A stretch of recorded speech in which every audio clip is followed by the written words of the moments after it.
Good morning. My name is Katie Patrick, and today I will be presenting my research and film, Double Helix. This choreographic study is inspired by the accomplishments of Rosalind Franklin. Her research on DNA was monumental to the world of science and the study of diseases like polio. She also captured the famous photograph 51, pictured in the middle of this slide, a famous X-ray photograph that proved the double helix spiraling structure of DNA. This piece is a study of her life as she fought anti-Semitism during World War II, sexism in her field of study that led to men she worked with stealing her research and winning a Nobel Peace Prize for her work. This piece also celebrates her discoveries on disease control and her love of travel. Ovarian cancer eventually led to her untimely passing at only 38 years old. Choreographic research was developed by studying time, space, and energy within the work and using these elements of modern dance to represent this subject.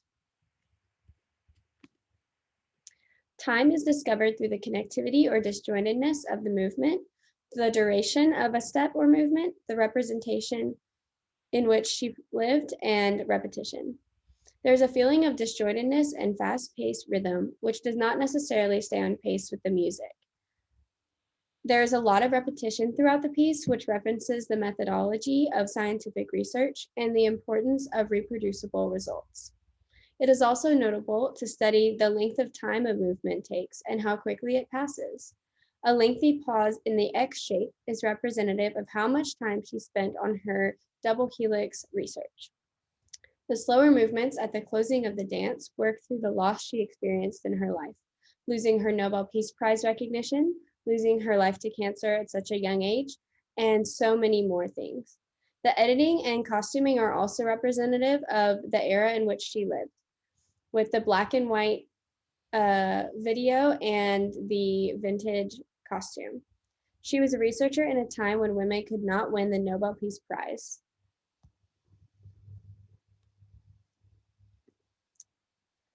Space is analyzed in the body's formation of the double helix shape, as well as stretching and contracting to show the fluxes in Franklin's life. The element of space also explores the scientist's love for nature and the spiraling or circling patterns of her research topic. I chose to film in locations that had modern architecture, which contrasts the 1940s England in which she lived. The open field honors Franklin's love of nature and climbing in the Alps. The spiraling nature of the double helix is explored in the movements of the dancer and of the camera through spiraling, circular, and crossing pathways. There's a juxtaposition of sharp arm movements to the spiraling motions, which can show frustration as well as Franklin's push against social and political norms. Energy is studied by the force of the movement, the intention or emotional expression of the work, and the contrast of freedom and boundedness, just as represented in Franklin's experience of her life. There is forward motion in the beginning, but calm and low to the ground at the end. The camera movements also match the choreography, and the edited delayed layers portray conflicting energies. There are many dueling themes throughout this piece. The dueling themes are a nod to the double helix title, as there are two strands of DNA that spiral together to create one piece. And I take my own research and experiences and bind them with Franklin's.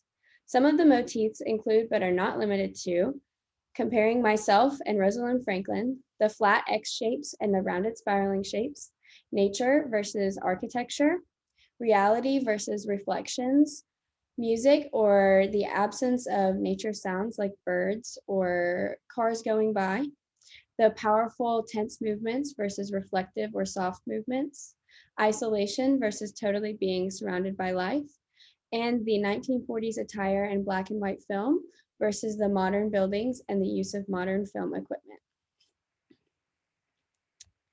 Choreography is used to interpret history in ways that may not have been addressed before and allows viewers to experience it emotionally or physically where it may not have been possible from a textbook or a journal. According to Lynette Overby in the Undergraduate Research in Dance, A Guide for Students, she says, the process is the same for a research paper as a choreographic study. Background information is gathered, the first draft is created, edited, and revised, and the final product is used to disseminate the acquired information. Here are my film credits and my research credits. Thank you.